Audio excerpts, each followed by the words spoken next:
Eh bien, bonsoir pour cette nouvelle rencontre à la librairie des 400 coups. Et ce soir, nous retrouvons Hervé Letellier, donc auteur de nombreux ouvrages, notamment qu'il a bien fait connaître du grand public, L'Anomalie, qui a été prix Goncourt il y a en 2020. Et là, ce soir, on se retrouve pour ton dernier livre, Le nom sur le mur, qui est sorti l'année dernière et qui sortira bientôt en poche au mois de novembre. Donc ça nous fait très plaisir. On va commencer sur l'histoire de ce roman, enfin c'est pas un roman d'ailleurs, de ce récit. Comment est-ce que cette histoire est venue? Donc je fais un petit résumé. Après le confinement, tu décides de quitter Paris ou la région parisienne pour t'installer dans la Drôme. Et donc tu cherches une maison qui pourrait être un peu la maison natale. Je t'arrête tout de suite. Ah, mince. Non, c'était avant le confinement. En fait, j'ai passé le confinement dans la Drôme, dans une maison que j'avais achetée grâce à un petit héritage, à bas l'héritage, mais quand même j'avais hérité d'un peu d'argent et j'ai pu acheter une petite maison. Et c'est pendant le confinement que j'ai remarqué qu'il y avait sur le mur de façade, côté rue, parce qu'on y passait pas mal de temps, un nom gravé. Voilà. Et c'est en revenant, justement, encore une fois, pendant le confinement du commerce essentiel, qui était la boulangerie, que j'ai vu sur le chemin, qui doit faire il y a peut-être 20 mètres entre chez moi et la boulangerie, qui avait, sur le monument aux morts, le nom d'André Schex. Voilà, donc j'ai fait le rapport entre le nom sur mon mur, qui était André Schex, et le nom sur le monument aux morts, qui était Schex André. C'était pas très compliqué. Avec marqué 1924-1944. Comme on était en 2020, l'idée est née dans ma tête de peut-être faire quelque chose pour le centenaire. C'est-à-dire de me dire, j'avais 4 ans, j'avais peut-être un peu de temps pour le faire. Et d'abord, c'était un projet qui était un projet presque municipal, c'est-à-dire demander au maire, faire une petite plaquette, rendre hommage à ce garçon, parler un peu des maquis de la Lance, parce que c'était clair que c'était un maquisard des maquis de la Lance. Les maquis de la Lance ne sont pas très connus. Les plus connus, c'est le maquis du Vercors, qui est très connu. Les maquis de la région de la Mayenne, ceux qui ont organisé une opération de désorganisation de la remontée des Allemands par la région justement d'Angoulême, etc.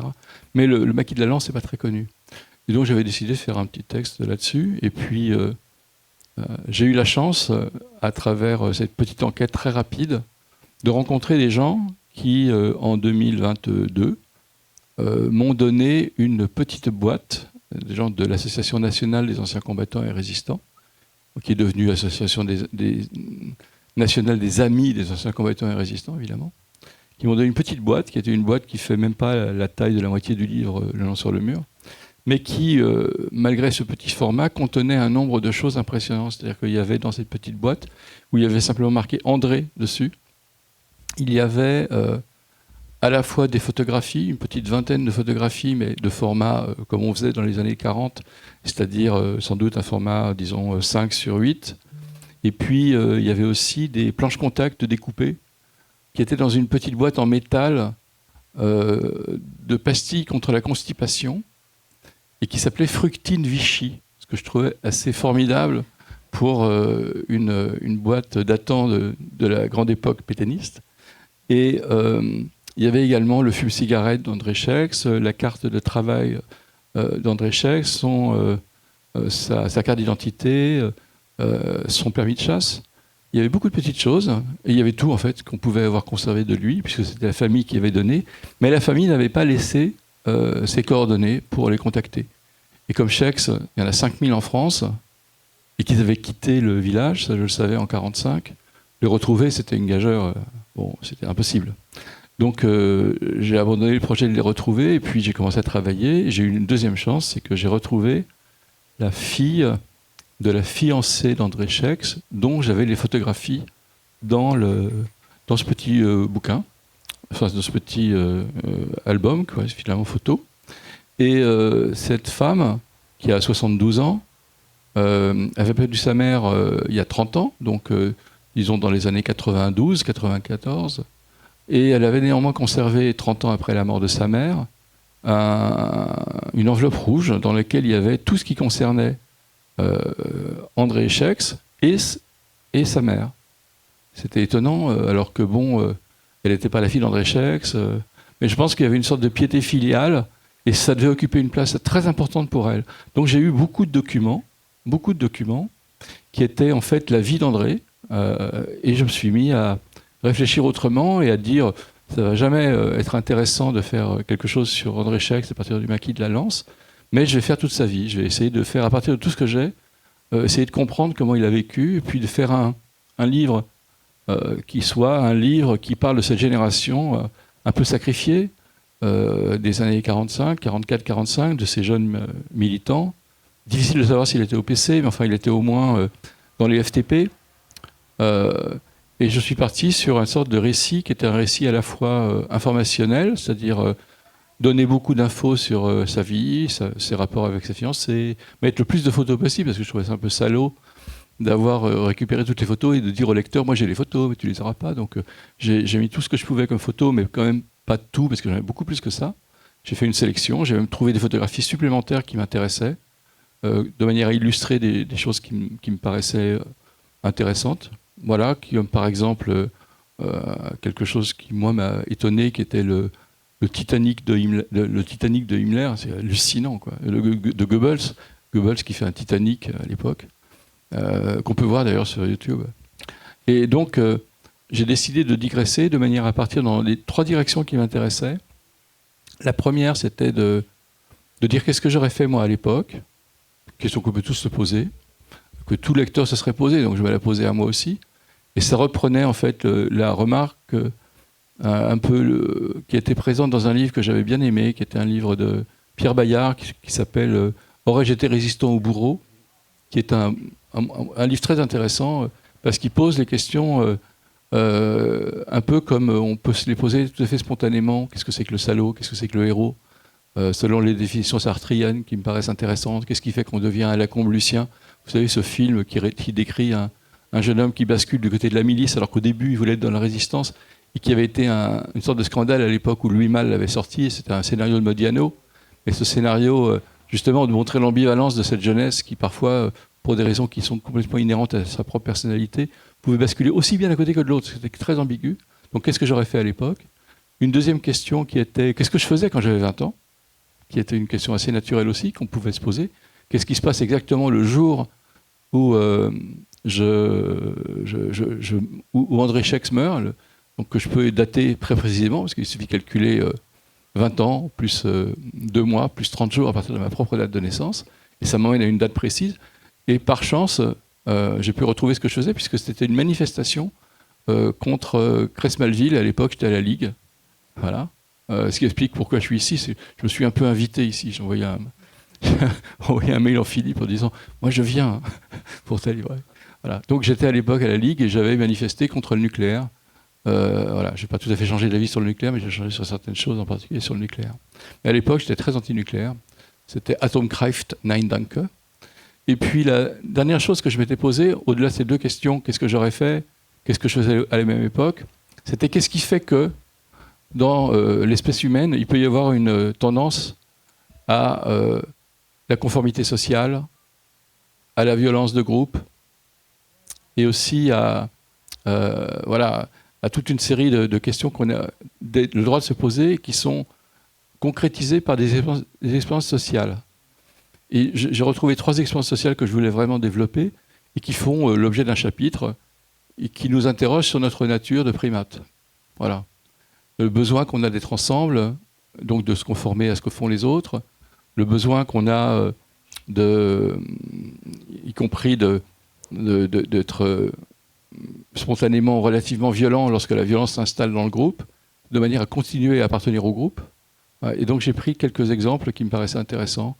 L'expérience que tout le monde connaît, qui est celle de la 3e vague, qui est cette expérience faite à Berkeley, qui est dans les années 67, où un prof fait faire à ses étudiants de seconde une expérience qui les transforme en 4 jours en fascistes. Ce qui est terrifiant. Et vous avez tous vu peut-être ce film qui s'appelle La 3e vague, qui s'appelle La Vague, mais qui est une expérience qui a existé. Et j'ai eu la chance d'avoir au téléphone un des types qui a aujourd'hui 72 ans, c'est l'âge général de tous les gens que j'interroge en fait, qui est un type qui avait participé à l'époque à La Chose. Et j'ai eu vraiment beaucoup de chance. C'est-à-dire que l'enquête, c'est comme si les faits s'étaient penchés sur le berceau du bouquin. J'étais en train d'écrire sur la troisième vague, et je suis sur le site de la troisième vague. J'envoie un mail, il est 4h du matin pour moi. Je travaille tard. Et je reçois un mail tout de suite du site en disant « Qu'est-ce que vous foutez debout à Paris à 4h du matin ?» Et je réponds au mec que je travaille dessus.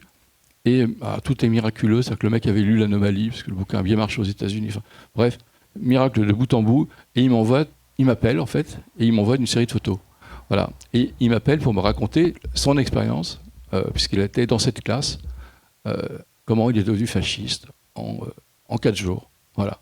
Par volonté d'adhésion, par désir de ne pas s'opposer au groupe, etc. Voilà. C'était extrêmement intéressant comme discussion. Et qu'est-ce qu'il fait maintenant ? Il fait des rencontres en lycée, des rencontres en collège, enfin en college, donc en université, pour expliquer ne suivez pas n'importe qui. Ne vous mettez pas à suivre n'importe qui. Beware who you follow. Exactement, c'est le titre de ce site. Donc ça m'a vraiment intéressé de mettre ces expériences dedans, parce que je voulais vraiment en parler. Et puis la dernière chose, c'est que je ne me suis jamais interdit de digresser. Je voulais qu'on sache ce qu'André Schex écoutait à l'époque, qu'est-ce qui tournait sur le phonographe. Je voulais qu'on sache qu'est-ce qu'il allait voir au cinéma. J'avais découvert qu'il y avait des permes, je ne savais pas du tout que les maquisards avaient des permissions. Ça me paraissait tellement opposé à l'idée que je me faisais le maquisard. Pour moi, c'était un mec qui était vraiment dans le maquis, qu'on sortait jamais. En fait, on avait peur qu'il craque. Et pour pas qu'il craque, eh ben, au moment où le maquis se déplaçait pour aller ailleurs, on ne lui disait pas où est le maquis pour pas qu'il puisse être piqué par la milice et répondre dans un interrogatoire plus que musclé enfin, trahir ses camarades. Mais au moment où il rentrait chez lui, il allait au cinéma. Bon, c'était absolument super. Donc j'ai regardé tout ce qui avait pu passer au cinéma de Dieulefi. Alors là encore, j'ai eu vachement de chance. Je suis tombé sur un type au CNC qui, pour moi, fait une enquête de fou pour retrouver tout ce qui est... Parce que le cinéma a été détruit. Il y en a un nouveau, mais c'est pas le même. Donc tout avait été détruit, il n'y avait plus du tout les traces. Mais il y avait encore la trace de ce qu'on appelle la fiche de commande des films. Or, quand on commande un film, c'est qu'on le projette. Hein. C'est pas compliqué. C'est une chance sur 1000 qu'on ne le projette pas. Il y a trop d'énergie à dépenser pour projeter un film, pour ne pas le projeter. Et donc... pour retrouver un film pour ne pas le projeter. Et donc j'ai retrouvé tous les films qu'il avait vus, enfin une partie des films potentiels qu'il avait vus, et voilà, et j'ai réfléchi à ce que c'était que créer sous l'occupation, parce qu'il y a beaucoup de gens qui créent sous l'occupation, Sartre, par exemple, une fois de plus. Beauvoir commence à écrire sous l'occupation. Il y a plein de gens qui travaillent sous l'occupation, pas forcément d'ailleurs des textes qui sont des textes de résistance, hein, mais des textes simplement qui vont devenir des textes importants. Camus commence à écrire La Peste, enfin voilà. Il y en a un qui m'intéresse d'autant plus que on est dans les 400 coups, voilà. Et j'ai découvert qu'à Dieulefi, il y avait un homme qui était là et qui représentait en fait l'intelligentsia française et qui s'appelait Henri-Pierre Rocher. Henri-Pierre Rocher. Henri-Pierre Rocher, vous ne connaissez peut-être pas, mais c'est l'auteur de Jules et Jim, l'écrivain qui écrit Jules et Jim. C'est l'écrivain qui a écrit Les deux Anglaises et le continent, qui sont 2 films de Truffaut. Et moi, j'adore Truffaut. Voilà, c'est pour ça que le 400 coups, ça m'intéressait. Voilà. Mais de toute façon, dans tous mes bouquins, il y a un rapport avec Truffaut. Et je suis toujours fasciné de voir qu'il arriver dans le bouquin, alors que ce n'est pas du tout prévu. Franchement, que Truffaut arrive dans Le Nom sur le mur, c'était vraiment pas anticipé. Mais je découvre qu'Henri-Pierre Rocher va écrire il va écrire Jules et Jim pendant sa résidence de 4 ans à Dieulefi. Et ça nous emmène à discuter de la place de Dieulefi dans la résistance. Ça permet de comprendre pourquoi Dieulefi devient la capitale intellectuelle de la France à cette époque. C'est absolument dingue, mais il passe Pierre Segers, il passe Pierre-Emmanuel, qui sont les fondateurs de la revue Esprit. Le fondateur de Pierre Segers, c'est un poète et c'est un fondateur d'une maison d'édition, qui est la première maison d'édition dans laquelle j'ai publié, en plus. Puisque le premier livre, c'était chez Segers. Enfin, il y avait un certain nombre de ponts incroyables. Bon, voilà, j'ai donc rien évité. Je digressais en permanence en me disant, si ça n'intéresse pas les lecteurs, je les préviens au début du chapitre, en sachant très bien que si tu dis à un lecteur, si tu ne t'intéresses pas au Panzer, saute ce chapitre, on est sûr qu'il va s'intéresser au Panzer et qu'il va lire le chapitre. Donc c'est quand même un petit peu un piège à con, mais ça marche très bien. Et on On arrive donc à persuader un lecteur d'aller du bout du début du livre à la fin du livre sans passer aucune de mes digressions. Voilà.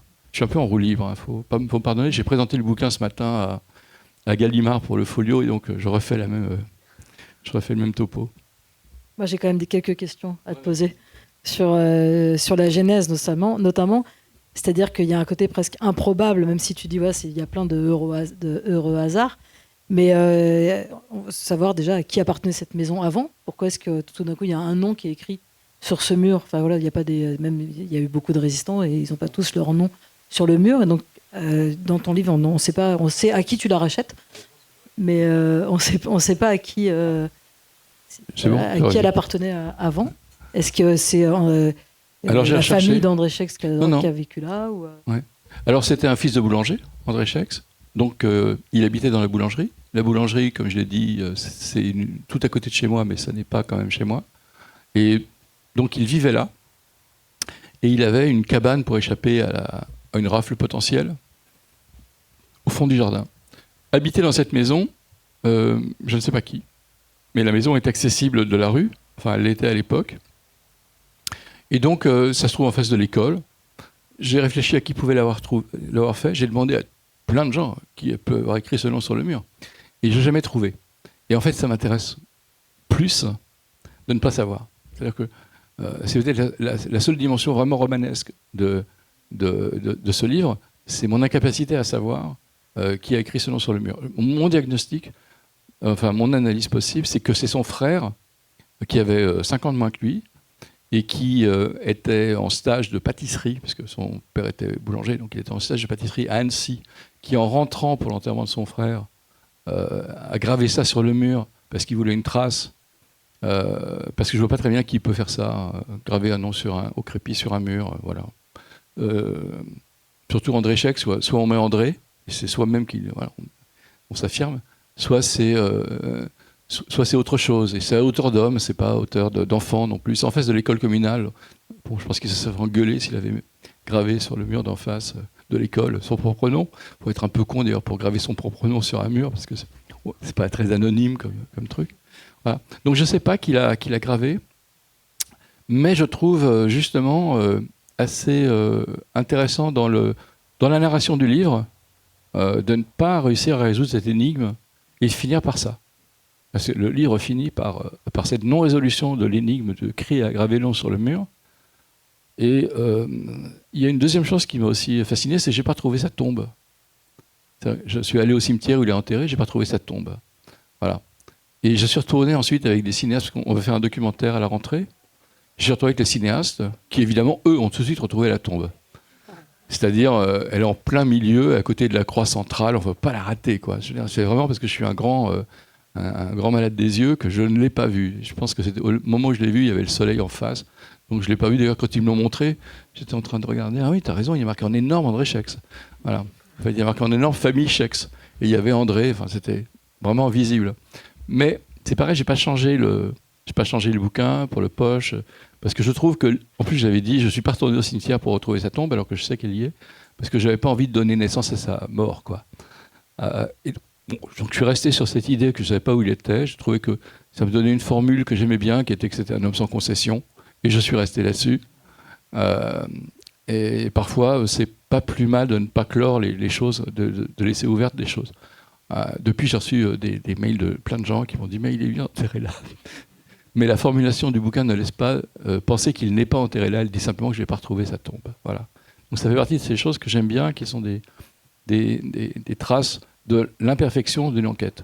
C'est-à-dire, bon, voilà, on ne peut pas tout savoir, c'est pas exhaustif, c'est pas mon but, c'est travailler sur un sujet, et puis après tout, quand il y a des manques, reconnaître qu'il y en a, et au contraire, en tirer quelque chose, disons, d'une réflexion sur ce que c'est que le roman, ce que c'est que le récit, ce que c'est que la... Dans un roman, on boucle tout, on ferme tout, parce qu'on sait tout. On ouvre une porte, il faut qu'elle se ferme. On met un pistolet en tiroir, il faut qu'il serve, comme dirait Hitchcock. Ben, c'est pareil. Mais dans un récit, non. Dans un récit, on a des choses qui sont ouvertes et dont on ne peut pas trouver la clé pour le refermer, et c'est très bien comme ça. Et si André Schex n'avait pas été un résistant, mais que ça avait été un salaud ou un voilà, quelqu'un qui avait... il n'aurait pas eu Est-ce que tu aurais fait quand même un livre sur cette histoire parce que ça peut être aussi intéressant de parler d'un parcours comme ça Oui, ça peut être très intéressant. J'ai une amie qui a fait un livre sur son père. C'est souvent des livres sur les parents. Il y a un nombre de livres sur les parents salauds qui est important. Il y a le livre de Chalandon, sur Chalandon. Toute son œuvre, d'ailleurs, tourne autour de ça. Sur son père. Ouais, c'est vrai. Il y a le livre de Marie Schex, qui est la sœur d'Anne Sylvestre et qui était la femme d'un ami qui était Harry Matthews. J'ai demandé à Marie Schex si elle connaissait, si sa famille me disait, en plus c'est le nom de mon mari, donc ça ne peut pas être vraiment ma famille. Et elle, c'est la fille de Beugras. J'en parle un peu au début. Donc elle a fait un livre sur ça. Bon. Donc le récit sur le salaud, j'aurais eu peut-être un peu peur que ce soit redondant avec ces récits-là, redondant avec la Combe Lucien. Voilà. Alors que je n'avais pas peur de faire un second Dora Bruder. Parce que vous connaissez le Dora Bruder de Modiano, qui fait une enquête sur une jeune femme du boulevard Ornano dans le 18e, où j'ai d'ailleurs habité. J'ai même pensé à un moment donné, en lisant Dora Bruder, que mes grands-parents avaient récupéré l'appartement de Dora Bruder. C'est dire à quel point j'avais confiance dans l'organisation, dans l'orientation politique de mes grands-parents. C'était pas le cas, je vous rassure. Voilà. Et donc, non, j'aurais peut-être fait la chose différemment. Je pense pas. Je pense que ça m'intéressait vraiment de faire quelque chose sur un résistant. Mais je ne doute absolument pas que l'autre démarche soit intéressante aussi. Hein. Je pense que les deux sont nécessaires, d'ailleurs, qu'il faut les deux. Pour comprendre le monde, il faut faire aussi bien un livre sur la trajectoire de Céline que de faire un livre sur la trajectoire d'Aragon, que de faire un livre sur la trajectoire de Queneau, pour prendre trois intellectuels de la même période et qui ont trois destins différents. Un stalinien, un fasciste, antisémite, et puis un homme plus complexe qui est Raymond Queneau.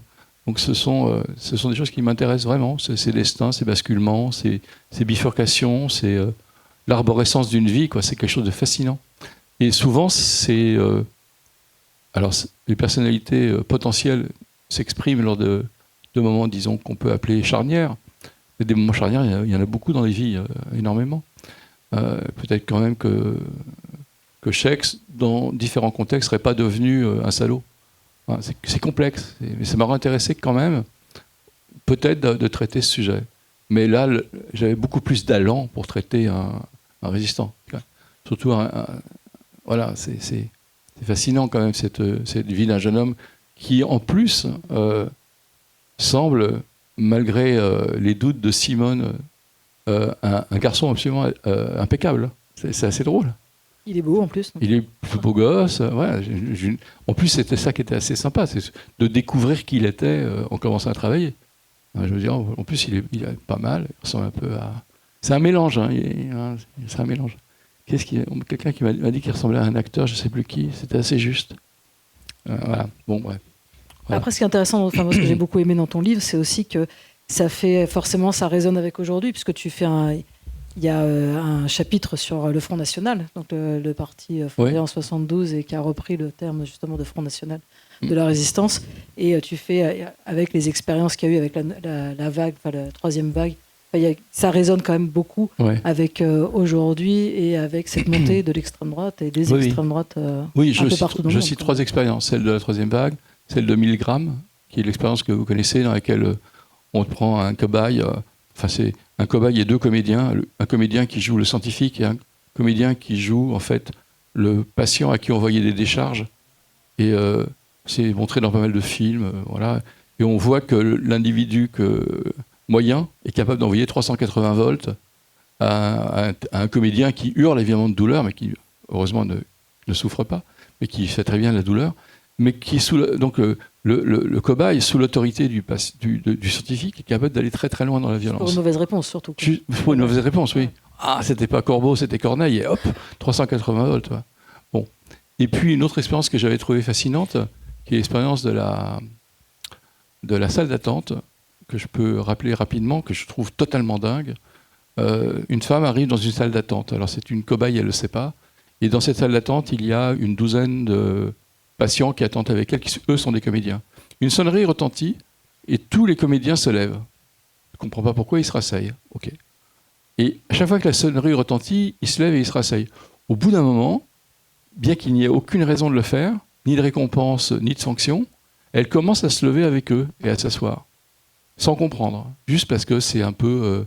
elle n'ose pas rester, une sorte de mouton noir du groupe, quoi.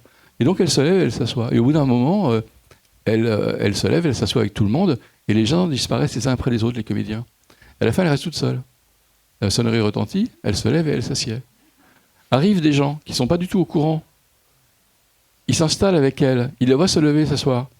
Ils ne lui posent pas de questions. Ils commencent à se lever et s'asseoir avec elle. Et à la fin, il y a toute une salle qui se lève et qui s'assoit. Il n'y a aucune raison. On a transmis un comportement qui est un comportement absurde à toute une salle, juste parce qu'au début, une dizaine de comédiens ont appris aux gens à se lever et à s'asseoir. Et ça, moi je trouve ça à la fois horrible, et tellement révélateur de qui on est, quoi. De la volonté de pas savoir dire non, quoi, de pas résister à un phénomène de groupe. Et j'avais trouvé ça fascinant. Et pour revenir au Front National, parce que c'est ta question originelle, quand j'ai écrit ce chapitre, on était en 2023 et on était en novembre 2023. Et il y a eu la manif à Paris, qui était la manifestation dite contre l'antisémitisme. Et cette manifestation contre l'antisémitisme, qui était en fait clairement extrêmement manipulée, qui était une manifestation de soutien grandement au gouvernement de Netanyahou, pour une certaine partie en tout cas, le Front National a eu le culot de s'y inviter. Je me suis dit, non, mais je suis en train d'écrire mon bouquin, je vais peut-être faire un chapitre complet sur le Front National. Et donc, je me suis fait 3 paragraphes, c'est tout, sur le Front National, en donnant tous les noms des fondateurs du Front Nat, qu'on connaît tous, hein, en passant de Bousquet, en passant par les Waffen-SS, et que je te prends le mec qui était responsable du bunker de Hitler, celui qui était sur les Panzers. Bon, il y avait une bonne dose quand même. Donc, je donne tous leurs noms, voilà. Et puis il y a eu la dissolution, au moment où le bouquin sort, en mars 24. Il y a la dissolution a lieu en juin. Et ce petit paragraphe a eu un petit succès sur les réseaux, parce qu'il s'est retrouvé à être réutilisé. Et bizarrement, comme le bouquin avait commencé à bien marcher quand même, le fait qu'il soit extrait d'un livre, entre guillemets, de littérature, c'était plus simple à faire circuler qu'une déclaration de X ou de Y qui rappellerait ça. Le statut de l'auteur... parfois à ce privilège que c'est une sorte de label. Et donc le label de la Blanche Gallimard et de l'extrait complet consacré au Front National a fait que ça a beaucoup circulé. Bon, c'était important que je le mette parce que je trouvais que c'était une sorte d'aberration de l'histoire de retrouver des héritiers des Waffen-SS se retrouver aux côtés de juifs qui voulaient bien définir avec eux. Mais il y a un problème en ce moment qui est intéressant à regarder d'ailleurs, hein, au sein de ce qui n'existe pas vraiment sans doute, mais qui est la communauté juive en France. Enfin, je vois bien Klarsfeld, c'est la folie, qui l'appelle quasiment à voter Front National. C'est comme s'il pensait que la sécurité des juifs passait par une sorte de suprémacisme blanc. Je trouve ça mais à la fois désastreux comme trajectoire de la part d'un homme pour qui, comme beaucoup, j'avais énormément d'admiration. Parce que sa chasse aux nazis avec sa femme a été un des moments extrêmement forts des années 80. Et de voir cette trajectoire qui, parce qu'effectivement, il y a eu aussi une remontée de l'antisémitisme qui est importante et qu'il ne faut pas nier, bascule du côté obscur. Alors là, ça m'a fait à la fois beaucoup de peine dans un premier temps, et ensuite ça m'a forcé à réfléchir sur qu'est-ce que c'est que... Alors, comme le judaïsme, n'étant pas juif, mais le judaïsme occupe une place importante dans ma réflexion et dans ma formation et dans ma radicalisation, c'est-à-dire que la question de la Shoah a été à l'origine de ma radicalisation dans ma jeunesse, à travers un film qui était Nuit et brouillard, que j'ai vu quand j'avais 12 ans, et qui, en gros, m'a fait basculer du côté, disons, de l'antifascisme militant et radical assez rapidement. Plus le film de Max Ophuls, Le chagrin et la pitié, qui était un deuxième film qui m'a aussi beaucoup aidé à me former. Ça m'a chagriné terriblement de voir cette scission au sein de la communauté juive et le temps qu'il a fallu, par exemple, à une femme que j'aime beaucoup, hein, comme Delphine Orviller, pour comprendre et pour accepter de sortir de cette vision qui, elle trouverait sans doute ça caricatural, mais qui est une vision un peu tribale de son propre engagement, qu'il lui a fallu autant de temps pour dire des paroles justes sur ce qui se passait à Gaza, c'est triste, quoi. Voilà. Il y a des raisons, on peut le comprendre, hein, c'est-à-dire que c'est toujours pareil, hein, il faut essayer de comprendre, mais comprendre est très polysémique en français. Ça veut dire à la fois essayer de comprendre pour analyser, et puis ensuite accepter, c'est pas la même chose, quoi. Voilà, c'est le problème du mot comprendre, quoi. Mais il faut quand même essayer d'analyser ces basculements qui font qu'il a fallu autant de temps pour que l'attachement à la terre d'Israël, qui est un attachement qui se comprend à partir de la Shoah, qui ne se comprend pas autrement qu'à partir de la Shoah, qu'il faudrait refaire toute l'histoire, mais c'est quand même ça qui détermine aujourd'hui la légitimité d'Israël, c'est la Shoah, c'est la responsabilité européenne dans l'extermination des Juifs. Donc cette question m'a toujours intéressé, d'autant plus que j'étais, comme je le disais, à la Ligue, donc dans lequel, comme chacun sait, si on ne parlait pas yiddish au BP de la Ligue, c'était à cause de Ben Saïd, et où la question de la judaïté de X ou Y au sein du groupe n'était pas du tout intéressante, n'était jamais débattue, mais c'était un groupe qui était quand même incroyablement composé pour au moins un tiers de juifs. Je le vois encore dans les copains que je vois. Ça m'intéressait de comprendre pourquoi cette confusion entre antisionisme et antisémitisme avait pu être possible à un moment donné de l'histoire, de manière aussi acharnée de la part de... On comprend très bien pourquoi. C'était volontairement organisé dans certains médias, mais comment est-ce que ça a pu prendre chez des gens pourtant intelligents, quoi. Bon, voilà. Alors heureusement, aujourd'hui, il semblerait que depuis un mois, une sorte de basculement se soit fait. Voilà, on aimerait parfois des excuses. On ne va pas les exiger, on va se contenter de dire merci beaucoup, il était temps. Mais voilà. Et parfois, j'aimerais bien que Delphine dise un petit peu à Blanche Gardin qu'elle regrette. Voilà. Mais bon. Ce qu'on peut faire, c'est qu'on peut faire circuler le micro si vous avez des questions. Je sais que vous êtes proche de l'Oulipo, enfin même plus que ça. Et je voulais savoir, est-ce que... Président. Oui, c'est ça, voilà. C'était vraiment... S'il vous plaît. Est-ce qu'il y a matière à chercher quelque chose dans le livre là-dessus ou pas? Non, c'est un livre qui n'est pas du tout oulipien. C'est-à-dire que un livre oulipien, c'est quoi? C'est un livre qui obéit à des contraintes. Hein. Donc je n'ai pas écrit sans une lettre, je n'ai pas organisé autour d'une série de cahiers des charges. Non, il y a des contraintes dans un livre, quel que soit le livre. La mienne, c'était d'obéir aux documents qui m'étaient donnés et de respecter en fait ce qui était la logique narrative qui en émanait. La chose dont j'ai été content, c'est qu'en rencontrant la famille que j'ai rencontrée après, c'est-à-dire que la famille Schex a vu sortir le bouquin et ils ont vu la photo du grand-oncle, quoi. Et ça leur a fait un choc parce que je les avais jamais contactés, c'est vrai. Donc, ce qui, moi, m'importait, c'était que le respect de la contrainte que je m'étais fixée, qui était de suivre les documents qui m'étaient donnés, soit respectueux de la mémoire de ce garçon. Voilà. Et donc, c'est une petite contrainte. Mais quand même, c'en est une parce que quand on écrit sur un sujet pareil, c'est-à-dire sur un sujet dans lequel on sent bien qu'on est plus petit que le sujet, il y a une question de posture. Il y a une question de posture, mais en littérature, la posture, c'est assez proche de l'imposture. Et la posture, c'est quelque chose qui est assez noble. C'est quelque chose qui est la posture du danseur. C'est-à-dire qu'on est sur une scène qui est le livre, et on a des positions qui sont celles d'un danseur, qui sont un peu obligées, qui sont l'entrechat, le chassé-croisé, etc. Et on cherche comment travailler l'ouvrage pour qu'il soit le plus proche possible de l'intention qu'on a dès le départ dans son propre projet.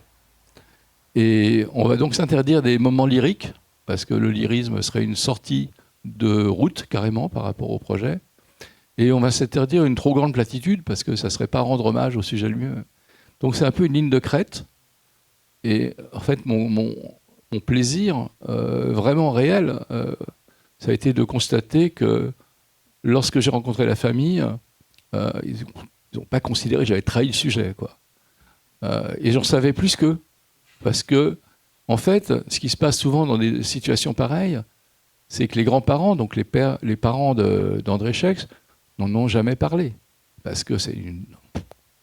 Voilà, on imagine qu'ils étaient incapables de formuler, vu la douleur de perdre un enfant à 20 ans, ils n'ont jamais raconté la chose à leur frère, qui pourtant était que j'ai rencontré. Hein, j'ai rencontré le frère d'André Schex. Pardon, j'ai rencontré le neveu d'André Schex. Donc le fils du père d'André, le fils du frère d'André Schex, qui est mentionné dans le bouquin et qui s'appelle Marcel. Et le fils s'appelle André Marc. Quand on s'appelle André Marc, ça dit quelque chose là aussi de la filiation, c'est-à-dire qu'il a quand même transmis à son frère, à son fils, le nom de son frère. Et il n'avait jamais rien raconté en fait à son propre fils, parce qu'il n'y arrivait pas à parler à son frère. Voilà, donc la posture de danseur dont je parlais, une posture de justice et de justesse dans le traitement narratif, c'est une bonne question qu'il faut se poser quand on écrit sur ce sujet. On a des garde-fous, c'est-à-dire que et on a des exemples. Moi, je voulais pas faire ce qu'a fait Sorge Chalandon, c'est-à-dire qui est beaucoup trop impliqué pour moi, parce que je n'avais pas raison de l'être autant. Lui, c'est normal, c'est son père. Mais je voulais pas non plus faire quelque chose d'aussi distancié et vaporeux que ce livre que j'adore, hein, qui est Le Rabroudeur de Modiano, et qui n'est pas une vraie enquête. Moi, j'avais tout pour avoir en fait complété l'enquête. Je pense que si Modiano avait découvert une petite boîte comme je l'avais découverte, ça aurait été un autre livre qu'il aurait traité, qu'il aurait fait. Mais ouais, j'étais dans cette situation-là, voilà. Donc la question de la contrainte, c'est une question qui se pose à tout auteur, mais pour un oulipien, c'est le contraire d'un livre oulipien. Je tiens à dire que les oulipiens ne sont pas forcés de faire des livres oulipiens. Voilà, heureusement.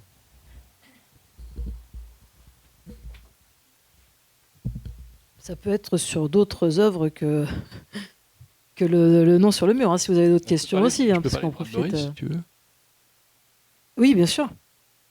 Moi, je peux parler de on m'a demandé de faire la préface de ce bouquin de Ray Bradbury, que vous connaissez tous, hein, qui est Fahrenheit 451, dont je ne comprends jamais pourquoi c'est pas traduit en Celsius. Mais ça ne veut rien dire pour nous, Fahrenheit 451. Je ne sais même pas comment c'est Celsius. J'ai dû le dire dans la préface, d'ailleurs, à un moment donné, et j'ai aussitôt oublié. C'est l'avantage de faire des préfaces, c'est qu'on oublie combien fait Fahrenheit 451. Alors, je ne sais pas. Je ne l'ai même pas dit. Voilà. C'est un livre qui est intéressant parce que c'est un livre qui parle effectivement de la place du livre dans un monde dans lequel il est interdit. Enfin, vous avez tous peut-être vu... il y a eu 2 films. Hein. Il y a eu un film de François Truffaut. Mais non, mais c'est dingue. Film de François Truffaut. Voilà. Dans les années 60. Et puis il y a eu un remake américain récemment. Ce qui est très drôle, c'est que le premier film qui a été fait par un Français. Mais je pense que c'est aussi parce que Truffaut est un cinéaste qui voulait être écrivain. D'ailleurs, il le dit dans beaucoup de ses films. Ça se voit dans L'homme qui aimait les femmes. Ça se voit dans La nuit américaine. On voit que c'est d'abord un... Je dis la température ? Combien c'est ? 233 degrés Celsius. Voilà. Donc le papier prend spontanément à 233 degrés Celsius. Voilà. Donc thermostat 8. Voilà. Et donc ce livre parle d'un monde dans lequel le livre est devenu interdit. Et c'est un livre extrêmement symbolique écrit par un homme qui est Bradbury et qui n'est pas connu à l'époque et qui fera ensuite les Chroniques martiennes, qui sont beaucoup plus connues à la limite que Fahrenheit 451. Mais pour les écrivains, Fahrenheit 451, c'est un livre important parce que l'idée, c'est que le livre ne disparaît pas parce que des gens l'apprennent par cœur. Apprennent les livres par cœur de manière à ce qu'ils survivent de génération en génération. Et il y a un livre qui a beaucoup compté pour moi et je ne m'étais pas rendu compte. Et en faisant la préface de Fahrenheit 451, je me suis rendu compte que le personnage principal, qui s'appelle Montag, c'est le livre qu'il a décidé d'apprendre par cœur, et c'est l'Ecclésiaste. Donc dans la Bible, c'est l'Ecclésiaste. Et c'est pour moi un des textes les plus importants qui soit dans la littérature. Ça s'appelle Coëlette, hein, c'est Moi, fils de David, etc. C'est un poème assez intéressant de la Bible, parce que c'est le poème dans la Bible qui ne parle pas de Dieu, dans lequel on a l'impression que Dieu n'est pas important. C'est celui dans lequel vous avez des expressions, des centaines d'expressions, rien de nouveau sous le soleil, une génération passe, une génération vient. Il y a un nombre de textes qui sont en fait des aphorismes qui nous viennent de l'Ecclésiaste, qui sont très importants. Et donc voilà, cette préface parle en fait de la manière dont le livre a commencé à être écrit, et c'est vraiment la manière dont les écrivains le perçoivent, et c'est très important parce que ça parle de cette notion d'homme-livre, dans lequel les gens n'existent et ne sont des citoyens que par le livre. Donc dans une librairie, c'est important de mentionner cette notion citoyenne, qui est la terreur de Bradbury, parce qu'il avait peur des télévisions, il avait peur des écrans, de la disparition des livres chez les gens, qui est quand même quelque chose à laquelle on a quand même très largement assisté, quoi. Et on assiste encore, et de plus en plus. Enfin, le temps de lecture diminue, etc. Vous avez bien fait de reprendre une librairie. C'est un sens du timing économique. Alors, je veux dire, chapeau. Chapeau, non, bravo. Bravo. C'est comme si vous décidez de devenir maréchal Ferrand. Vous voyez, c'est formidable. En 1910. Je vais reprendre le maréchal Ferrand, c'est bien. L'avenir, c'est quand même les chevaux. Voilà. Mais non, c'est bien, c'est bien. Il en faut. Voilà. Est-ce qu'il y a d'autres questions ? J'ai juste vu dans le chat que ça posait des questions un peu sur Queneau et Oulipo. Ah oui ? Peut-être qu'on peut préciser un peu. Ah ouais, je peux répondre sur ce que c'est que l'Oulipo, par exemple. C'est vrai. Alors, l'ouvrage de littérature potentielle, c'est un groupe de travail qui est fondé en 1960 et qui est fondé autour de Raymond Queneau. Voilà. Et qui va regrouper ultérieurement des individus comme Italo Calvino, qui est pour moi l'auteur qui m'a fondé en littérature, sur lequel j'ai énormément travaillé, et sur lequel j'ai aussi une sorte de désir tout à fait conscient de m'approcher le plus possible de ce type d'écriture, d'une fluidité absolue. Et aussi Pérec, bien sûr, et aussi, comme c'est un groupe international, des gens comme Harry Matthews, Oscar Pastior, mais aussi Marcel Duchamp, fondateur de l'art moderne, voilà, avec Urinoir. Alors vous allez me dire c'est 1917 et le groupe est fondé en 60. Oui, il n'est pas tout jeune quand il rentre dans le groupe, voilà. Et donc ce groupe est un groupe de travail où on s'intéresse à une logique mathématique autour de la littérature, s'intéresser à qu'est-ce qui existe dans la littérature qui soit fait sous contrainte, créer de nouvelles contraintes, voilà. L'anomalie, par exemple, je ne l'ai pas dit à l'époque parce que je ne voulais pas faire peur au lecteur, mais c'est un livre sous contrainte, c'est-à-dire c'est un livre très contraint. Les contraintes ne sont pas visibles parce que ça ne sert à rien de rendre les contraintes visibles, sauf quand il y a un but derrière, comme par exemple La disparition de Pérec, qui est ce livre écrit sans E, où là, si on ne sait pas que c'est écrit sans E, on passe un peu à côté de l'histoire, quoi. Mais de manière générale, on peut très bien avoir deux démarches, soit la montrer, soit la cacher. Dans l'anomalie, la contrainte et les contraintes, qui sont nombreuses, sont cachées. Parfois on en voit, parfois on n'en voit pas. Voilà, Donc c'est un groupe de travail, il existe encore. Vous avez d'ailleurs à Bordeaux un Oulipien qui habite ici, qui est un Argentin, et qui s'appelle Eduardo Berti, et qui malheureusement est en résidence, sinon j'espère qu'il serait venu. Bon, il m'a dit qu'il serait venu, sinon. C'est facile à dire. Tu peux parler un peu des statuts aussi de ce groupe, parce que les statuts sont très drôles quand même. Les statuts sont intéressants. D'abord, on ne peut pas rentrer dans le groupe si on a demandé à y rentrer. Ça, c'est bien. J'ai découvert après. Hein. Voilà. T'avais pas demandé. J'avais pas demandé. On m'a appelé un jour, on m'a dit « Est-ce que tu veux être membre de l'Oulipo ?» J'ai répondu « Oui ». On m'a dit tout de suite « Tu es membre de l'Oulipo ». Parce qu'évidemment, ça a été voté avant, parce que si on vous demande et qu'ensuite on revient vers vous en disant « Finalement, ils ne veulent pas », c'est pas très cool. Donc en fait, on vous a déjà élu au moment où on vous contacte pour vous demander si vous voulez être membre. La deuxième condition, c'est qu'on est coopté à l'unanimité. C'est important parce que ça veut dire que dans un groupe on est 17, à peu près 18 actifs, personne ne peut se plaindre de la présence d'un membre puisqu'il a voté pour. Habile. Ensuite, on ne peut pas en être exclu. Ça, c'est parce que Queneau sortait de l'expérience du groupe surréaliste, qui était un groupe très excommunicatoire, très... voilà. Et bon, il ne voulait pas renouveler cette expérience, qui était une expérience où on avait un Breton qui n'arrêtait pas d'exclure, et que je t'exclus Desnos, et que je t'exclus Queneau, et que voilà. Et sur lequel il avait écrit un livre terrifiant qui était Odile, en 1931, où il racontait cette expérience un peu tragique du groupe surréaliste. Et puis, enfin, on ne peut pas en démissionner. On ne peut pas quitter le groupe, sauf à se suicider devant huissier pour dire qu'on quitte le groupe. C'est pour ça qu'on se suicide, en fait. Voilà. Et voilà, c'est la seule manière de faire. Donc, pour l'instant, ça n'est pas arrivé. Quand on a dit non une fois, on ne peut plus dire oui après. C'est arrivé 2 fois. Voilà. C'est arrivé à un écrivain qui s'appelle Cortázar, à qui on avait proposé de rentrer dans le groupe et qui a refusé, pour la raison que le groupe n'était pas guévariste et que le groupe ne prônait pas la lutte armée. Ben oui, mais c'était pas la vocation du groupe. A priori, c'est un groupe littéraire qui travaille sur la contrainte. Voilà. Donc, c'était plutôt un groupe littéraire. Même si dedans, il y avait beaucoup qui venaient de la résistance, hein, de Calvino en passant par beaucoup d'autres, des gaullistes. Il y avait un peu de tout dans le groupe. Majoritairement, quand même, des gens issus de la résistance communiste. Et puis, une autre personne, c'est Valérie Mregen, qui a refusé, qui est une autrice que j'aime énormément, à qui j'avais proposé de rentrer, une fois que ça avait été voté, bien sûr. Et qui a dit non, ne m'intéresse pas trop. Et comme elle est vidéaste aussi, j'ai vu que 6 mois plus tard, elle avait fait un petit film qui s'appelait J'aime pas les groupes. Donc j'ai cru comprendre que c'était la raison pour laquelle elle avait préféré ne pas venir. Et c'est un regret parce que Valérie, c'est une très bonne autrice, très sympa. Bon, bref, voilà, c'est comme ça.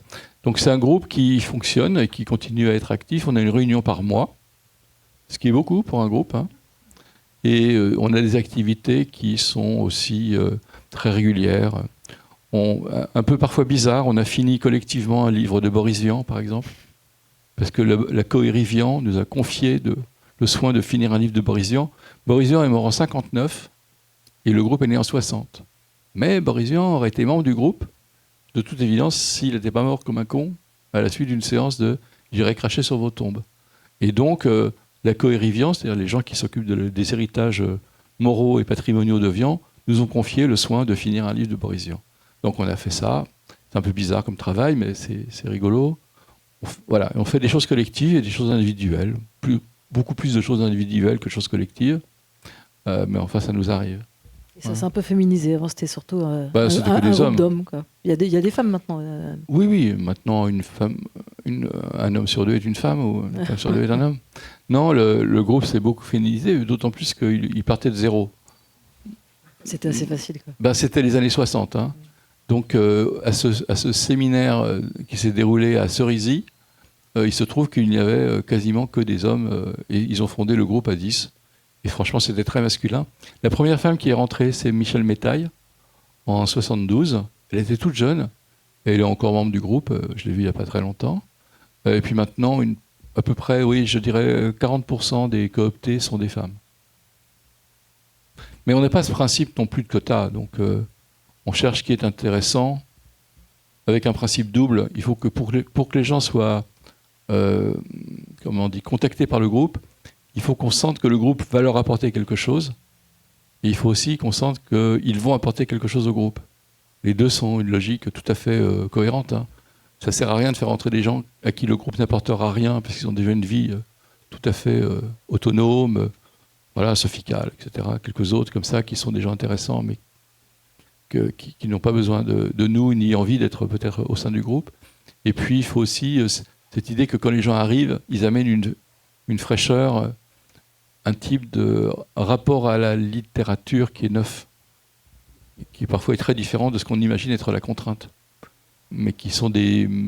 La contrainte, c'est quelque chose de mobile. Hein. Ça fait 65 ans que le groupe existe, donc on imagine bien que c'est qu'il se passe des choses. C'est qu'il n'y a plus un seul fondateur, ils sont tous morts. Donc il n'y a plus que des gens qui ont été cooptés. Situation assez rare en littérature, quand même. Je crois que c'est le groupe qui a vécu le plus longtemps de toute l'histoire de la littérature. Il n'y a pas d'équivalent. Hein. Est-ce que vous avez des questions ? Est-ce qu'il y a encore des questions sur le chat ? Que ça soit étudié au lycée, tant que j'ai pas un lycée qui s'appelle Le Tellier, tout va bien. Ouais, j'aimerais pas qu'on dise tu es à Le Tellier, toi, il y a des raquettes là-bas. C'est quoi le niveau Le Tellier ? C'est pas très bon. Je l'ai même pas mis dans Parcoursup. Ok, voilà. Non. En fait, il faut savoir que ce livre a été un succès commercial rare. C'est-à-dire que je crois que c'est le concours le plus vendu depuis que le concours existe. Voilà. Ce qui veut dire plus d'1,5 million d'exemplaires. Je pense que le succès de ce livre, il y a des raisons qui sont extérieures, qui sont sans doute le confinement, la visibilité, la bande rouge. Hein. Ça joue pas mal, la bande rouge. Hein. pas se mettre les yeux, voilà. Mais il y a quand même le fait que ce livre était adressé à beaucoup de générations. C'est-à-dire que j'ai vu des grands-parents qui l'offraient à leurs enfants, des enfants qui l'avaient lu, qui l'offraient à leur père. C'était aussi une certaine de... Dans l'anomalie, il y a un nombre de sujets qui sont abordés, qui sont la médecine gratuite, qui sont l'homosexualité en Afrique, qui sont l'inceste, qui sont... Il y a un nombre de sujets dedans qui font qu'on peut faire son marché et que d'une certaine manière, c'était l'idée de ce livre d'ailleurs, c'était de présenter des destins et de s'interroger sur la destinée et de montrer comment les choses pouvaient basculer en quelques mois et de regarder un état du monde. Ça parle même du réchauffement climatique, ça parle des sociétés pharmaceutiques, enfin, ça parle de beaucoup de choses, quoi. Et je pense que cette diversité d'approche dans un roman, c'est assez rare. Ce qui fait que quand je suis déjà allé en lycée, j'ai vu que dans les questions que j'avais de la part des élèves, j'avais cette diversité qui ressortait, selon la manière dont le groupe, parce que c'est des trucs de groupe, hein, avait réagi. Donc parfois, j'avais des lycées dans lesquels la question de l'homosexualité en Afrique prenait une dimension qui était complètement pas du tout prévue. Je me disais, mais comment ça se fait qu'ils ont tous lu le livre à travers ce prisme qui n'est qu'un des personnages sur 8, quoi. Et parfois, c'était la question de cet homme qui ne cesse de mourir, donc la question du deuil, la question qui l'emportait, etc. Donc je pense que c'est aussi pour ça que c'est un livre dans lequel il y a beaucoup à manger, quoi, et qui est assez dense aussi.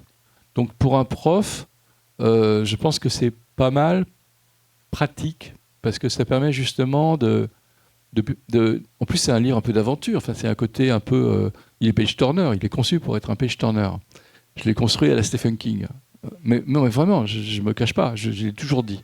C'est-à-dire que j'avais utilisé des techniques qui étaient plutôt Michael Crichton, Stephen King, qui sont des gens pour qui, littérairement parlant, enfin stylistiquement parlant, j'ai pas une grande admiration, parce que c'est pas des stylistes, mais qui en revanche, au niveau de la structure narrative et de la manière dont on a envie de tourner les pages, mais ça fonctionne à mort, quoi.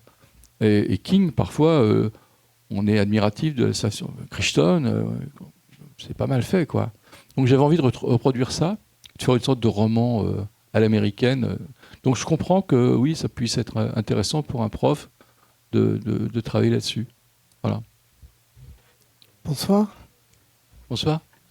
Je vais rebondir sur ce que vous venez de dire. Vous nous avez donné comment dire, une piste, mais sans aller jusqu'au bout. L'anomalie, c'est donc un roman olympien. Oui. Est-ce que vous voulez bien nous donner vos contraintes ? Oui. Bon, d'abord, c'est un travail sur les styles. C'est-à-dire que ça commence comme un roman noir. Il y a tous les codes du roman noir. La première phrase, c'est « tuer quelqu'un, ça compte pour rien ».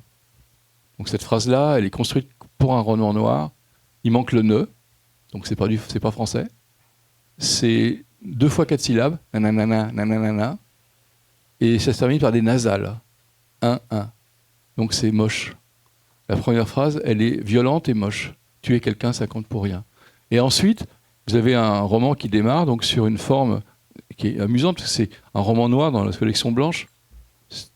Ça devient un peu bizarre. On se dit, qu'est-ce que ça fout là-dedans ? Ça devrait être chez Rivage Noir ou ailleurs. Et en fait, le deuxième chapitre, il part sur un autre style complètement différent, qui est un style intimiste, puis ensuite on a un style un peu introspectif, et puis ensuite on a quelque chose qui va parler... à chaque fois ça va être très différent. Chacun des personnages est abordé de manière unique. Et ensuite je fusionne un peu tous les styles, parce que je voulais quand même pas faire des marches trop importantes pour le lecteur, pour qu'il passe pas d'un style vraiment très très qualifié à un autre. Mais j'ai aussi le style comédie romantique britannique. Pour moi, le style comédie romantique britannique, c'est 4 mariages, un enterrement. Je suis un grand admirateur de Richard Curtis, que j'aime beaucoup, dont j'ai traduit un bouquin. J'ai traduit Hamlet for Skinheads, Hamlet pour les skinheads, qui n'est pas un grand livre. C'est, littéralement parlant, je pense qu'il y a 60 mots, mais c'est parce que c'est pour skinheads. Et il doit faire peut-être 12 pages, parce que les skinheads, il ne faut pas le temps de regarder Hamlet intégralement. Donc Richard Curtis, il a fait, vous vous souvenez, 4 pages en enterrement, il a fait Notting Hill. Et d'ailleurs, il y a une scène dans l'anomalie qui est complètement piquée à Notting Hill. Mais c'est voulu, hein. Voilà. Donc il y a ce jeu avec les styles. Il y a un deuxième jeu qui est un jeu avec les citations. Je prends des citations de Kafka, de Nietzsche, de Tolstoï, de Schopenhauer, de Cioran, puis je les bouscule. Je les change complètement, ça devient autre chose. Par exemple, il y a un début de chapitre, c'est tous les vols sereins se ressemblent, chaque vol turbulent l'est à sa façon. C'est le début d'Anna Karénine qui commence par toutes les familles heureuses se ressemblent, chaque famille malheureuse l'est à sa façon. Il se trouve que mon roman avant s'appelait Toutes les familles heureuses. Donc les gens qui connaissent mon travail, ils savent que ça fait référence à... C'est un truc avec beaucoup de... Voilà, il y a beaucoup de Pâques. Et à chaque fois, je préviens le traducteur de la langue correspondante. Enfin, bon, c'est pas la peine. Là. Il se trouve que la traductrice russe, elle a bien vu que c'était tiré de Tolstoï. Mais... enfin, que c'était une déformation de Tolstoï. Mais quand ça vient de Schopenhauer, on n'est pas forcé de le voir. Or, il faut, pour que ça se voit, et qu'on traduit en allemand, il faut qu'on reprenne le texte originel. Donc j'avais une sorte de cahier des charges pour mes traducteurs, pour qu'ils voient comment... le livre a été beaucoup traduit, donc il y avait besoin d'un gros cahier des charges pour que les traducteurs voient ce que je voulais faire. Voilà, et puis il y a toute une série d'autres contraintes. Il y a un début qui est complètement décalé. Il y a aussi des décalages. Je prends un roman, comme par exemple La promesse de l'aube, de Romain Gary. Je suis aussi assez dingue de Romain Gary. Et je décale La promesse de l'aube complètement pour en faire autre chose. Mais si on regarde les deux débuts de chapitre, on se dit « Ah ouais, c'est pareil ». En fait, c'est complètement différent. Il y en a un où ça se passe sur une falaise. Le chapitre s'appelle Portrait de Victor Misol en revenant. Et c'est le début de La promesse de l'aube. Donc dans un des cas, c'est sur une falaise, l'autre c'est sur la plage. Le bouquin de Gary commence par « C'est fini ». Moi, je commence par « C'est ici ». Enfin, c'est des détails. Mais... Et après... la plage est remplacée par une falaise, le phoque est remplacé par des albatros. Il y a toute une série de choses qui sont complètement décalées, mais ça reste le même. Quand on regarde, on se dit « Ah ouais, bon. » J'ai pris 10 bouquins comme ça pour les décaler. C'est des impulsions, en fait, au livre. C'est assez rigolo à faire. Ça prend plus de temps. Non, mais on se dit toujours « C'est un gain de temps ». Mais non, pas du tout. C'est bien pire. Bien pire, l'écrivain olympien, il paume un temps monstrueux à s'amuser à des conneries comme ça. Donc en fait, on perd du temps à faire... on passe une journée pour faire un début de paragraphe qu'on pourrait faire... Si on faisait le premier jet, il serait torché en 2 heures. Mais non, là, on passe une journée complète à décaler le truc en se disant « Non, je ne vais pas prendre des phoques. Pourquoi je prendrais des albatros ? Il n'y a pas d'albatros là où on se trouve, mais ça fait rien, je vais en prendre quand même. » Bon, voilà. Non, les contraintes, c'est extrêmement stimulant. J'insiste sur ça parce que quand on fait des ateliers d'écriture avec des gamins, on se rend bien compte que ce qui les stimule, c'est la proposition qui va les amuser. Réécrire tel père, tel fils, et leur dire tel père, tel fils, ok, mais réécris-le-moi sans eux. Ainsi papa, ainsi fiston. Voilà. Mais c'est amusant. C'est ça qui est amusant. Voilà. On est quand même là. Je veux dire, Queneau disait, on n'est pas sur Terre on n'écrit pas pour emmerder le monde. Donc, je suis assez d'accord avec ça. Voilà. C'est une belle. Non, mais c'est un vrai projet littéraire de ne pas écrire pour emmerder le monde.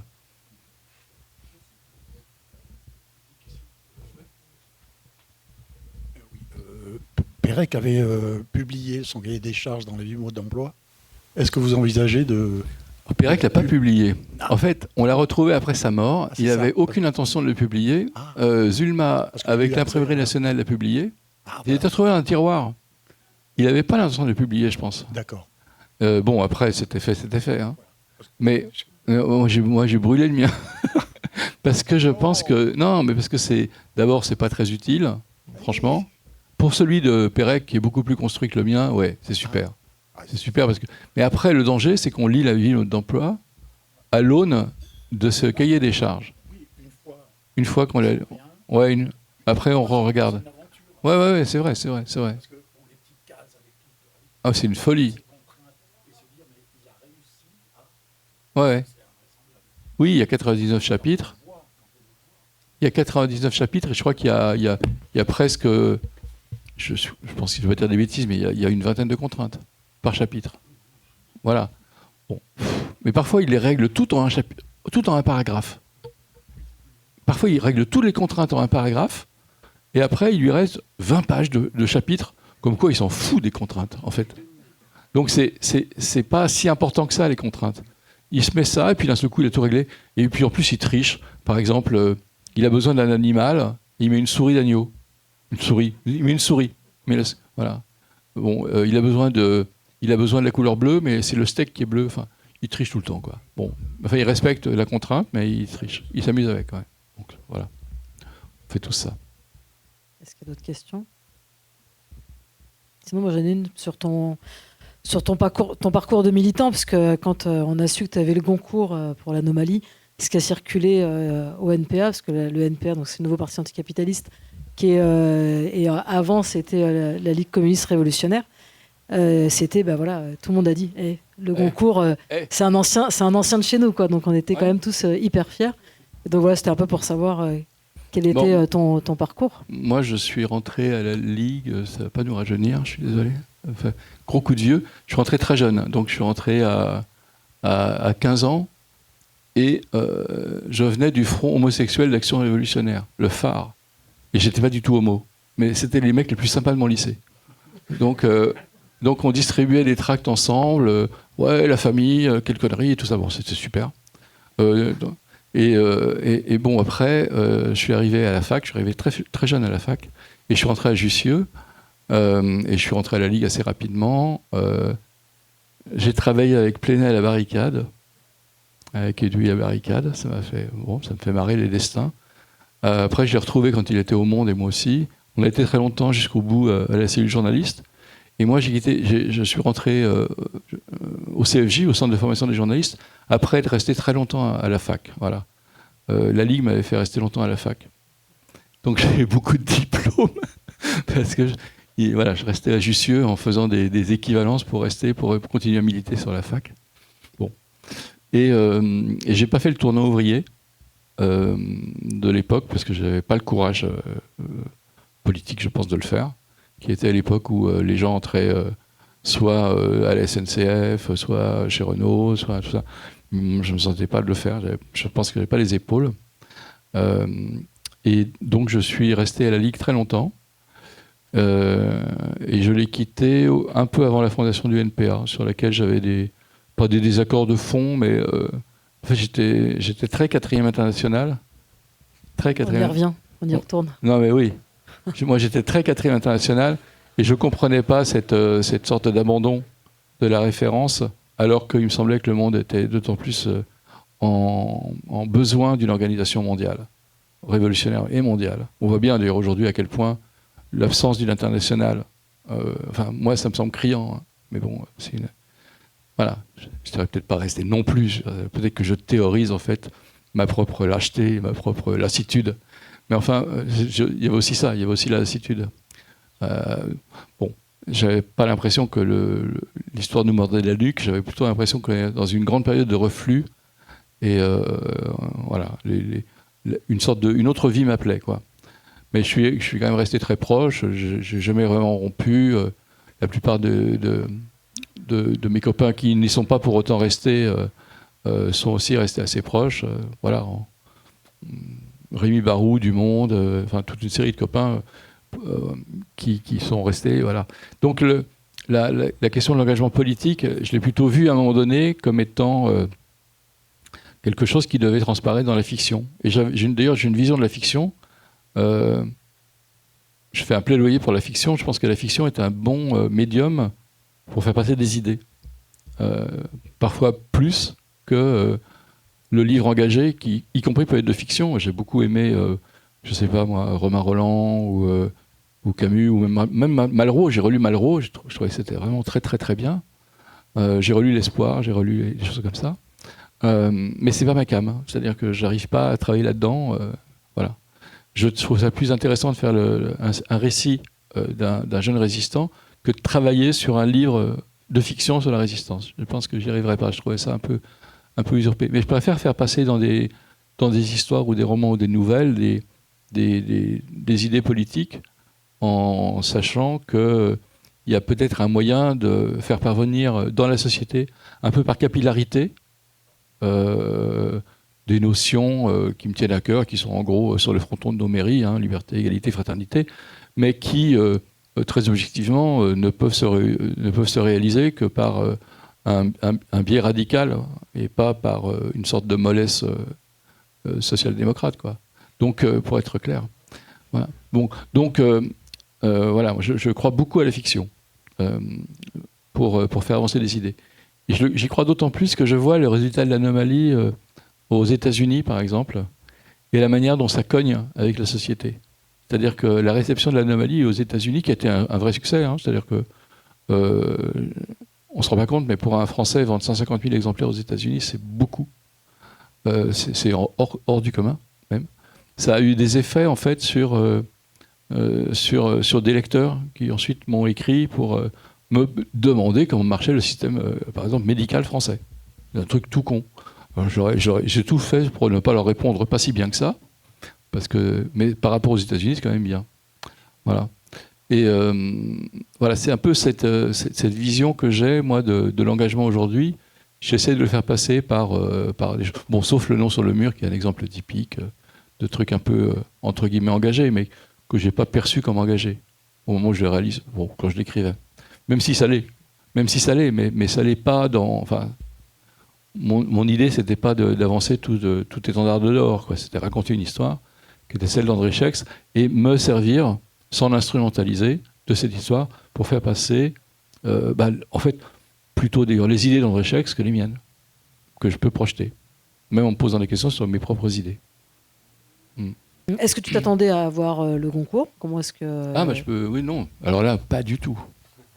Non, pas du tout. L'histoire du Goncourt, c'est une histoire un peu folle, c'est-à-dire... D'abord, j'étais pas chez Gallimard au départ. J'avais pas prévu de faire ce livre chez Gallimard. Il se trouve que mon éditrice, Karina, a quitté Lattès, où j'étais, pour rejoindre Gallimard. Et puis elle m'a dit, est-ce que tu as signé ton contrat chez Lattès? Je suis très bordélique et le contrat traînait depuis 6 mois sur mon bureau pour Lattès. Donc j'ai pas signé chez Lattès, j'ai signé finalement chez Gallimard, où elle était. Et je n'étais pas le candidat Gallimard. C'est-à-dire, il y a des livres qu'on pousse plus que d'autres, quoi. Et c'est normal, hein.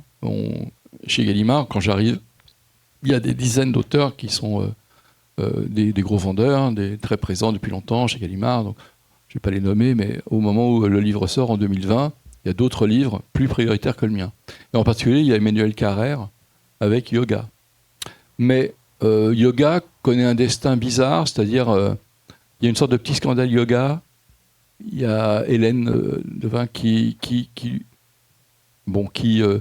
n'aide pas beaucoup au succès au sein des Goncourt du livre, parce que ça fait un petit scandale et que les Goncourt n'aiment pas trop qu'il y ait du scandale autour d'un livre, donc ils évitent ça.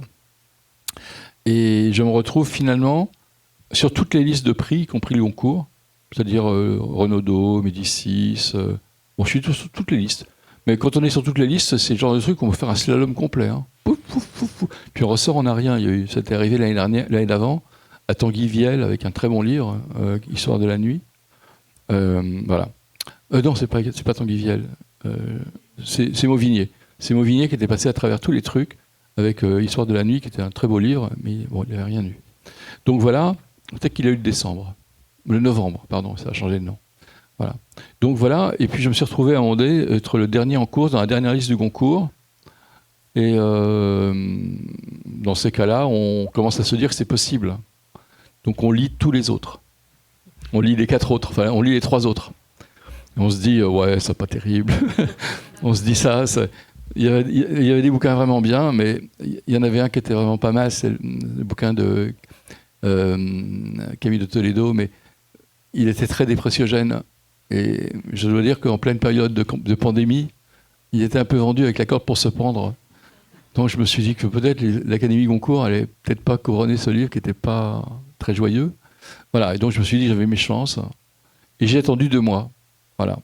Et attendre 2 mois, c'est long, parce qu'il y a eu la décision des Goncourt de repousser à la réouverture des librairies les délivrances de l'information sur qui avait le Goncourt. Donc j'ai attendu 2 mois sans savoir. J'étais à la campagne, c'était un confinement, et donc j'étais à la campagne avec des copains, toujours la même campagne, avec le nom sur le mur, et j'avais une petite boîte à cornichons vide, dans laquelle chaque fois que je prononçais le mot Goncourt, je mettais 5 balles. Et à la fin du confinement, il y avait 120 balles dedans ou 80 balles dedans, je ne sais plus combien. Et c'était pas si mal que ça. J'ai tenu 2 mois à dire peut-être 24 fois le mot Goncourt. C'est même pas si énorme que ça. Voilà. Et finalement, bon, je l'ai eu. Et je me rendais pas compte de ce que ça signifiait, en fait, d'avoir le Goncourt. Et c'est très lourd, en fait. Ça a été un peu moins lourd pour moi parce qu'il y avait les confinements un peu partout en Europe. Mais c'est très lourd. Et c'est aussi une visibilité accrue, alors que je n'étais pas très en quête de ça. Et en même temps, on se dit qu'on peut l'utiliser. C'est-à-dire que puisqu'on a un coup de projecteur sur son travail, ça a fait un coup de projecteur sur l'Oulipo d'abord, parce que j'étais président de l'Oulipo. Donc on s'est dit, tiens, un Oulipien, un livre de l'Oulipo qui a un concours, intéressant. Et puis ça a fait aussi un coup de projection sur le travail antérieur. Donc tous les livres d'avant ont commencé à renaître. Certains étaient morts, il faut bien le dire, donc beaucoup ont commencé à revivre. Dont certains que j'aimais beaucoup, qui comptaient pour moi, qui n'avaient pas eu un succès énorme et qui ont quand même ressuscité. Et puis le troisième phénomène aussi qui se passe, c'est qu'on est beaucoup plus libre. C'est-à-dire qu'on ne se met plus du tout de pression, quoi. Par exemple, je n'aurai plus jamais de prix. Normal. Enfin, je veux dire, je peux peut-être en avoir, mais c'est plus un enjeu, quoi. Je ne vois pas pourquoi un jury important me donnerait un prix. Ça ne m'aidera pas. Or, le but des prix, c'est d'aider les auteurs. Donc j'aurais plus de prix, c'est pas grave. Le Nobel, peut-être. Le Nobel. Voilà. 5 euros. 5 euros. Bon, je crois qu'on peut mettre à 10. Pour le Nobel, on peut mettre à 10 euros. Voilà. Et donc, voilà. Et puis, ça m'a permis aussi d'utiliser cette notoriété nouvelle pour justement faire le nom sur le mur et porter des idées, même si ce sont pas... même si peut-être je l'aurais fait sans le Goncourt, ça m'a quand même donné envie de me dire, je peux peut-être peser un peu à ma mesure sur le monde, quoi, tout bêtement. Voilà.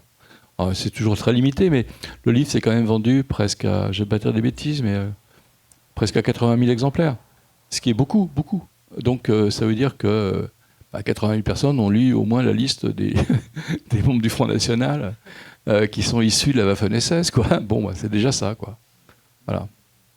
Bon, c'est moins que Le Monde, hein, c'est moins qu'un journal, c'est moins que... Voilà, mais c'est un livre. Bon. Ça veut dire que maintenant, dès que tu proposes un manuscrit, tu sais qu'il peut Non. être... Ça Non. veut pas dire ça? Non, ça ne veut pas dire ça. Non. C'est ce qu'on peut se dire, justement. Non, ça ne veut pas dire ça. Ça veut dire que si on propose un truc qui... Là, j'ai un livre qui, de toute évidence, est compliqué. Voilà, qui est un livre de collaboration. J'ai fait des textes sur des musiques d'un ami. Des musiques un peu à la Debussy, à la Ravel, à la Satie. Je trouve ça très beau. C'est sur les jardins parisiens. Il y a 15 textes. Il y a 15 musiques, il y a 15 textes. Et derrière, on a demandé à un copain peintre de faire 15 tableaux. Bon, c'est invendable. Hein. Donc, même si c'est mon nom, c'est invendable. Donc, ce qui est rassurant, parce que ça veut dire que, on n'est pas pris uniquement sur son nom, mais on est aussi pris sur les potentialités commerciales d'un livre. C'est quand même la logique. Il faut savoir que les auteurs sont des petites machines libérales. C'est quelque chose qu'on dit rarement, mais c'est vrai. C'est-à-dire qu'on est payé au pourcentage sur un livre, et c'est notre unique revenu, c'est-à-dire, en tout cas pour moi. Donc ça veut dire que si un livre ne marche pas, on gagne moins d'argent, si un livre marche bien, on gagne beaucoup d'argent. Mais c'est le libéralisme le plus concret, c'est-à-dire, c'est vraiment... c'est le nombre de livres vendus qui détermine ce qu'on rapporte, en fait, qui détermine le prix qu'on vaut. C'est pas la qualité qui est récompensée, c'est la potentialité commerciale qui est récompensée. Mais on le sait. Il n'y a pas de surprise à ça. Ça veut dire que des bons auteurs qui vendent moins ne trouvent plus d'éditeurs. C'est vraiment dommage parce qu'il y a des très bons auteurs qui aujourd'hui ne trouvent plus d'éditeurs parce que leur dernier bouquin s'est vendu à 600 exemplaires, que le bouquin s'est vendu à 800 exemplaires et que ça ne suffit pas à faire tourner une machine. Et donc on leur dit, excuse-moi, mais je ne peux pas continuer à perdre de l'argent. Et ça, c'est rude. Voilà.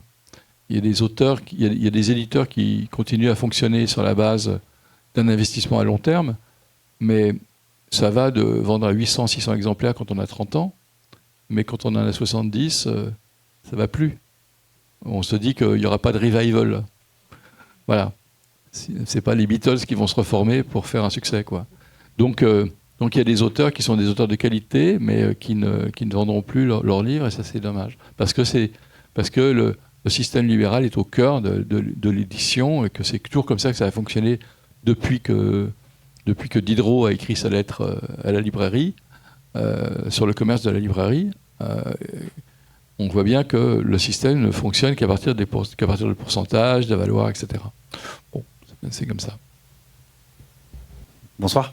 Vous avez dit que vous aviez de l'affection pour certains anciens livres qui avaient pu disparaître. Vous pourriez nous en citer quelques-uns ? Oui, j'ai un livre ancien qui va ressortir chez Folio bientôt, qui était mon deuxième livre et qui s'appelait Le Voleur de la nostalgie, qui est un roman qui est que j'aime beaucoup et qui ressort donc en Folio, donc c'est sa deuxième chance. Il a 33 ans ce livre, donc ça ne rajeunit pas.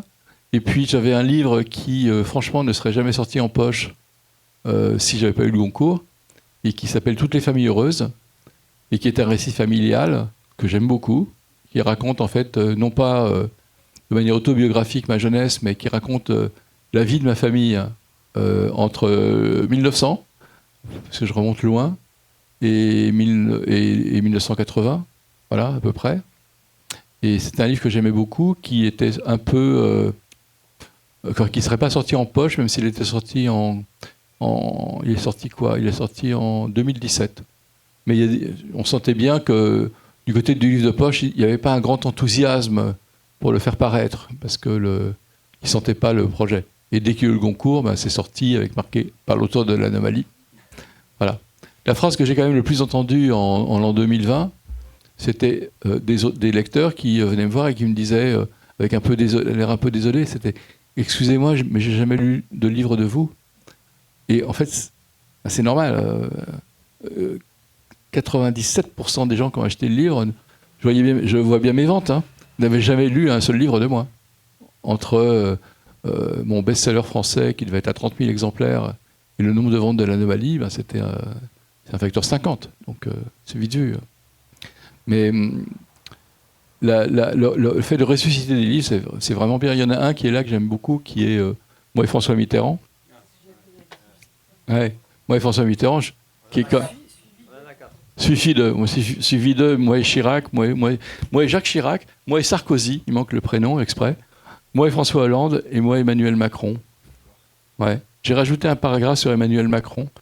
Je vais le lire. Le livre obéit au principe suivant.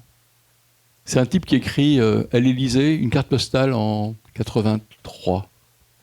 Donc Mitterrand est élu en 81.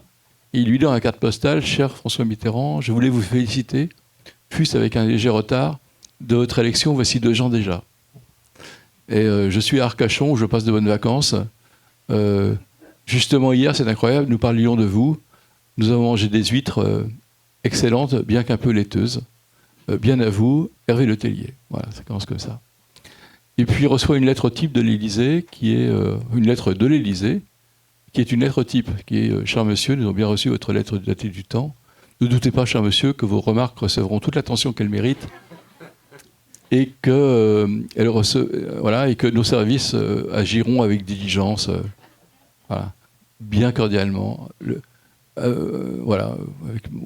président de la République. » Le type reçoit ça, et il prend ça pour argent comptant, il pense que c'est une lettre qui lui est vraiment destinée, et il répond « Cher monsieur le président de la République, j'ai bien reçu votre lettre. » Il se rend bien compte que l'autre lui a dit une lettre, qu'il a envoyé une carte postale, mais il se doute bien qu'il est un peu surchargé par le travail et que donc il n'a pas fait bien attention. Et puis il s'engage une conversation entre un type qui répond tout le temps à la lettre type, qui est l'Élysée, et puis et lui-même, qui de plus en plus reconnaît dans chacune des lettres qu'il reçoit le style de François Mitterrand, aérien, littéraire, et en même temps si fraternel. Et puis il s'installe une vraie relation entre lui et Mitterrand. Entre Mitterrand et lui, rien. Mais entre lui et Mitterrand, c'est énorme. Et le temps passe, et puis il reçoit une deuxième... et ça s'installe. Il y a l'affaire des écoutes, il y a plein de trucs. On passe donc toute l'affaire, toutes les années Mitterrand, et puis on arrive aux années Chirac. Il écrit à Chirac, et Et il reçoit de Chirac la lettre type, la même. Cher monsieur, nous avons bien reçu votre lettre du temps. Ne doutez pas que nos services recevront, voilà, que vos remarques recevront toute l'attention qu'elles méritent, etc. Et puis, là, il regarde, il met les deux lettres côte à côte et il dit à un public potentiel, il lui dit, et là, évidemment, vous pensez la même chose que moi, n'est pas François Mitterrand qui veut. Et il donne deux lectures complètement différentes des deux lettres, voilà. Et là, c'est un truc très oulipien parce que c'est emprunté à Borges. C'est cette idée du Ménard, du Pierre Ménard, où Ménard recopie intégralement le Don Quichotte avec deux siècles de différence, et où Borges compare les deux textes. C'est une fiction, mais les gens ont cru que c'était une vraie histoire au départ. Et donc, voilà. Et après, j'ai continué ce même principe très très loin, puisque en fait, c'est François Morel qui m'a demandé d'écrire le texte. Parce que j'ai commencé à écrire un texte de 8 minutes, 9 minutes. Et François voulait en faire une pièce. C'est devenu une pièce d'ailleurs. Il voulait la jouer. Il ne l'a jamais jouée. Mais il l'a confiée à un copain à lui, qui est un copain des chiens. Et on l'a joué 200 fois la pièce. Donc ça devait bien rouler quand même. Et elle continue à tourner un petit peu d'ailleurs. L'évêque a repris le texte. Il a fait un truc avec.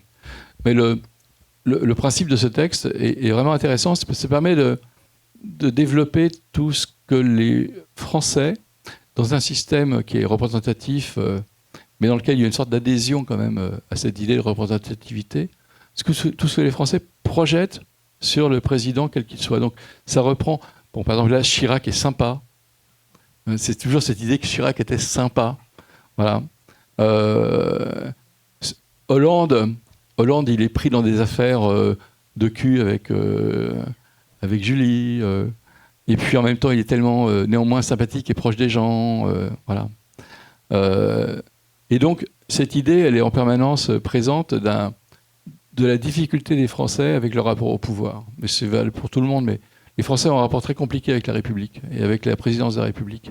Avec cette idée d'un roi, en fait, qui se succède. Les rois se succèdent. Et à un moment donné, on était en 2016. Et qui est-ce qui s'est pointé dans le paysage ? Eh bien, c'est Macron. Et à ce moment-là, j'ai été confronté à un problème. La pièce continuait à tourner. Et donc, la pièce continuant à tourner, il a bien fallu trouver un système pour faire intervenir Macron. Et donc, j'ai rajouté Macron dans le texte, pour les traductions d'abord, parce que les Allemands m'avaient demandé à rajouter Macron. Puis ensuite, je ne sais pas comment y arriver. C'est un peu avant la fin, mais c'est pas longtemps. Ouais, on va y arriver comme ça. Et ouais, non, je vais y arriver. Et donc, j'ai rajouté un passage sur Macron, qui, avec le recul, me semble tout à fait intéressant. Voilà. Alors, donc, il commence sa conversation avec Macron, et il dit ceci. Alors, voilà. Je me suis d'ailleurs ouvert sans hésiter de cette lassitude dans une lettre de félicitations, parce qu'il dit un petit peu avant que j'ai bien senti dans mes dernières correspondances avec François, c'est François Hollande, qu'il aurait préféré que nous recentrions nos échanges sur le terrain politique. Mais j'ai déjà beaucoup conseillé les autres présidents, et je parviens peu à peu à cet âge, si ne le nions pas, auquel, sans pour autant renoncer à peser sur le monde, il convient de me mettre un petit peu en retrait. Je me suis d'ailleurs ouvert sans hésiter de cette lassitude dans une lettre de félicitations que j'ai envoyée voici quelques années à Brigitte et au jeune Emmanuel, au début de sa mandature. Je ne trahirai pas un secret en révélant qu'il souhaite m'associer étroitement à son administration et profiter de mes 40 années d'expérience. C'est pourquoi, en dépit de tout, je n'ai pas réussi à fermer la porte, parfaitement conscient qu'un homme aussi jeune et si peu au fait de la cruauté du monde politique peut souhaiter s'entourer d'un mentor modeste, mais éprouvé. Nous sommes donc très régulièrement en contact. Mais il est une autre raison. Je lui écris d'autant plus que, si je puis le confesser ici, sa personnalité m'inquiète. Je ne suis certes pas psychiatre, mais j'ai relevé dans chacune de ses réponses des éléments, troublants. Je ne divulguerai pas ici leur contenu, mais j'y lis cet incroyable « ne doutez pas », où il transparaît un narcissisme effréné qui interdit à l'autre de le remettre en question. Il y a ensuite ce sentiment de toute puissance, d'absence de limite. Je ne vous mens pas, il est persuadé qu'il serait capable, grâce à ses services, d'intervenir dans la seconde. Enfin, et pour ne pas m'étendre davantage, je ressens chez lui un désir très malsain d'être aimé, avec cette volonté d'imposer à l'autre ses sentiments les meilleurs, je le cite. Tout cela révèle son besoin maladif du regard des autres pour exister. Alors, qu'on me pardonne, mais narcissisme, sentiment d'omnipotence, exigence d'être admiré à tout instant, tout cela n'est pas loin de définir le psychopathe. Bien souvent même, je me demande jusqu'où cette folie conduirait un tel homme qui, ne l'oublions pas, dirige la France, si, de mon côté, missive après missive, je ne tentais de le modérer dans ses excès. Voilà. Je suis assez content de ce petit ajout. Voilà. Non, mais c'est l'avantage d'avoir un texte avec un principe aussi simple, c'est que je suis prêt à tout. Enfin, je suis quand même pas prêt à le développer pour une marine au pouvoir, mais voilà. Ça n'arrivera pas. Ça n'arrivera pas, on va le dire. Ouais. Ah oui, ça. Ah oui, alors ça c'est très intéressant. D'abord parce que c'est très vintage. Je suis en train de l'adapter en série et ça se passe dans les années 80. Alors, c'est une commande, c'était un poulpe. Donc c'était l'époque du poulpe avec Deninx, avec Villard, avec surtout Jean-Bernard Pouy qui avait lancé le poulpe. Et donc j'avais écrit un poulpe à l'époque. C'est quelle année? C'est 96. Donc voilà. Donc le type, il a pas un portable, mais il passe de cabine téléphonique en cabine téléphonique. Donc c'était pas du tout adapté à la situation nouvelle. Mais ça m'a intéressé de voir les raisons pour lesquelles aujourd'hui j'ai du mal à le vendre en série. Ça raconte en fait, quand même, si on avance dans cette histoire, une histoire de disparition d'un jeune homme, et on se rend compte au fur et à mesure qu'il disparaît parce qu'une clique de milliardaires ont tout intérêt à sa disparition. Pour des raisons que je tairai, parce que c'est développé dans le livre, mais ça a à voir avec l'éternité, ça a à voir avec le clonage, ça a à voir avec plein de choses. Et c'est devenu assez... Enfin, ce truc un peu d'anticipation est devenu d'une modernité assez troublante, voire inquiétante, voire terrifiante. Voilà. Et c'est un petit polar que j'ai bien aimé faire, avec cette règle qui m'avait... J'ai même fait une préface pour m'excuser, je me souviens, parce que je l'avais écrit très très vite. Un poulpe avait insisté, Jean-Bernard Pouy, ça se pond en 2 mois ou tu oublies. Voilà. Donc j'ai écrit le livre en 2 mois à la demande de Jean-Bernard. Enfin, je l'ai fait en 6 semaines. C'est pas du tout mon rythme. Hein. C'est-à-dire que je suis pas capable d'écrire aussi vite. Et donc à la relecture, j'ai trouvé plein de clichés, plein de trucs marrants, mais quand même, c'était écrit trop vite. Voilà. Mais il paraît que les polars, ça doit s'écrire très vite. Bon, c'est ce que disait Chandler. On peut faire confiance. Ah, le poulpe. Le poulpe, c'était une série dans les années 90, lancée par Jean-Bernard Pouy, où il y a eu 300 poulpes qui ont été écrits, je crois. Je ne sais pas s'il y a des gens qui ont tous les poulpes. Ça m'étonnerait. C'était des petits bouquins pas chers en plus. Bah, c'était des poulpes. C'était 10 francs ou oh là, c'était rien, c'était 2,50 €, c'était que dalle. Ça. Ouais, c'est ça. Enfin, l'équivalent, c'était que dalle, vraiment, c'était vraiment pas cher. Et bien sûr, comme c'était pas cher et que c'était assez distrayant et assez rigolo, et il y avait un cahier des charges, il y avait un personnage là aussi, comme vraiment des contraintes. C'est-à-dire qu'il y avait un cahier des charges, le personnage s'appelait Gabriel le Couvreur, et il fallait pas l'abîmer. Il fallait pas qu'il soit mutilé, qu'il prenne des... Voilà. Parce qu'il fallait le repasser intact à l'écrivain suivant. Donc moi, j'aurais bien un petit peu écorché, mais il fallait vraiment qu'il ressorte de l'aventure totalement indemne. Il pouvait prendre des nions, mais les hématomes devaient disparaître en 2 mois, le temps que le nouveau poulpe sorte. Voilà. Donc c'était assez rigolo comme aventure. Hein. Ça a été mis en film, ouais. Il y a eu un petit film avec Daroussin. Avec Daroussin qui était pas mal. Ouais. Il y a un film avec Daroussin qui était en fait la fusion de 2 poulpes, 3 poulpes. Ils avaient pris le poulpe de Deninx, le poulpe de je sais plus qui, le poulpe je crois que de Villard, et puis ils avaient fusionné tout ça, c'est une sorte de shaker, et ça faisait une histoire un peu plus dense qu'un poulpe normal qui se lisait vraiment en je pense, 1h15, 1 heure, quoi. Et puis tu avais souvent des jeux de mots aussi dans les titres. Oh là là, les jeux de mots. C'était très drôle d'ailleurs, les jeux de mots. C'était terrible, les jeux de mots. Moi, c'était la disparition de Pérec, on m'avait engueulé à l'Oulipo parce que c'était quand même, j'en vendais par erreur. Mais il y a plein de E. Voilà. Mais il y en avait un, c'était. Alors, celui de Deninx, c'était la petite écuyère à cafeter. Ouais. Celui de Deninx, c'était Nazi dans le métro. Oui, exact. Nazi dans le métro. Celui de je ne sais plus qui, c'était la petite cuillère à cafeté, c'est peut-être celui de Puy. Enfin, il y en avait Cri de Méchal dimanche. Cri de Méchal dimanche. L'amour tarde à Dijon. Je m'en souviens de quelques-uns comme ça. C'était pas glorieux. En fait, plus c'était mauvais, mieux c'était. Voilà. Et moi, j'aimais bien ce principe. C'était l'idée de faire des titres un peu pastiches de la série noire. Et puis il y avait des grands noms surtout qui participaient quand même. Oui. Non, il y avait des pointures.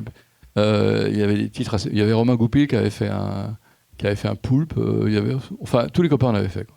C'était drôle. S'il n'y a plus de questions, je pense qu'on va terminer là. Un grand merci, merci pour à vous. ta venue. Merci.